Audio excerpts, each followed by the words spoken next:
eu vou falar de um judeu chamado Paulo em relação a outros judeus da época. Porque o cristianismo nada mais é do que uma dessas divisões do judaísmo. A gente não pode negar as nossas raízes judaicas.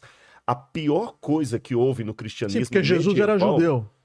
E aí, a pior coisa que houve no cristianismo medieval é dizer que ser cristão era não ser judeu. Eu tenho até uma posição comigo, talvez o meu amigo Padre Joãozinho vai discordar, mas tem até uma tese na Gregoriana sobre isso, de Samuel Bacchiocchi, que a troca do Shabat pelo domingo se deu nos primeiros séculos por um antissemitismo.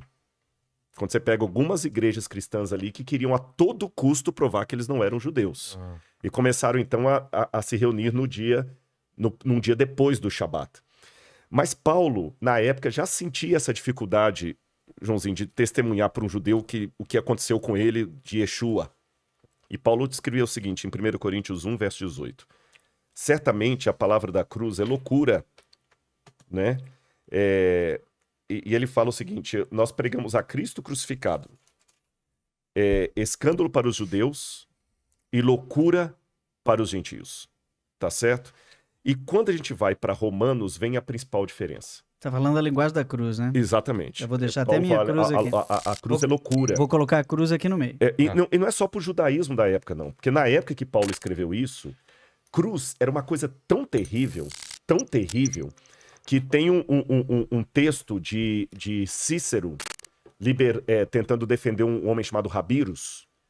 E Cícero falou que a palavra crux não deveria ser pronunciada diante dos ouvidos de um romano, porque crux era um xingamento em latim. Então falar que o Messias morreu crucificado é uma coisa tão... Na época era uma mentalidade tão ridícula como se eu falasse que um homem santo de Deus morreu de overdose. Caramba. Ninguém pesado, aceitava isso, era muito, muito duro. E maldito é aquele que morre no madeiro, tá lá na Torá. E Paulo dizia o seguinte, Romanos 5, verso 12. Porque assim como por um só homem entrou o pecado no mundo, e pelo pecado veio a morte, assim também a morte passou a todos os homens, porque todos pecaram. E Paulo continua dizendo em Romanos, porque todos pecaram e destituídos estão da glória de Deus. Então a diferença aqui é o seguinte, na visão de Paulo, a salvação não é meritória. O Rabino foi muito coerente com realmente o pensamento judaico. É meritório. Eu guardo a Torá, ou a lei, para ser salvo. Na compreensão paulina, as minhas obras não podem... Não é para ser salvo. Quando Deus criou o ser humano na sua imagem e semelhança, ele colocou características divinas dentro desse ser humano. Fala, o intelecto. Então nós somos uma partícula divina. Quando ele sopra a alma, vai pach be'apach nishmat chaim, nós somos o quê? Quem sopra, sopra de dentro para fora, né? Manda na fach, medilei na fach, fala o Zohar HaKadosh, a obra máxima da Kabbalah. Então a vida é uma partícula divina. Então Deus está dentro de cada um de nós. Então para que essas duas, a criatura se conecte com o Criador, ela precisa se parecer com ele.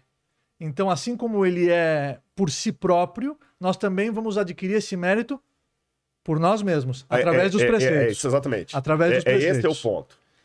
Vai gerar a conexão. Na visão de Paulo, esse mérito não pode ser adquirido por mim mesmo.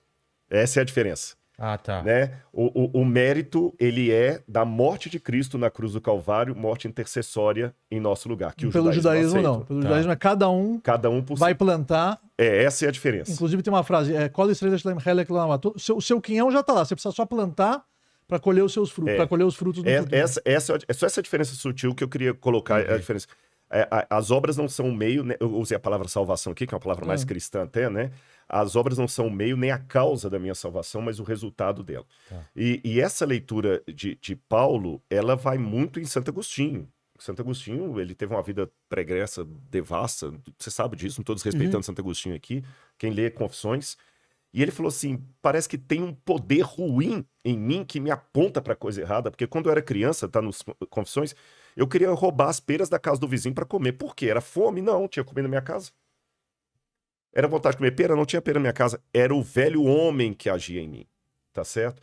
Então essa é a diferença. Agora, eu vou fazer uma pergunta, se vocês me permitem os três aqui, que se eu tivesse em casa, Padre Rabino, eu faria.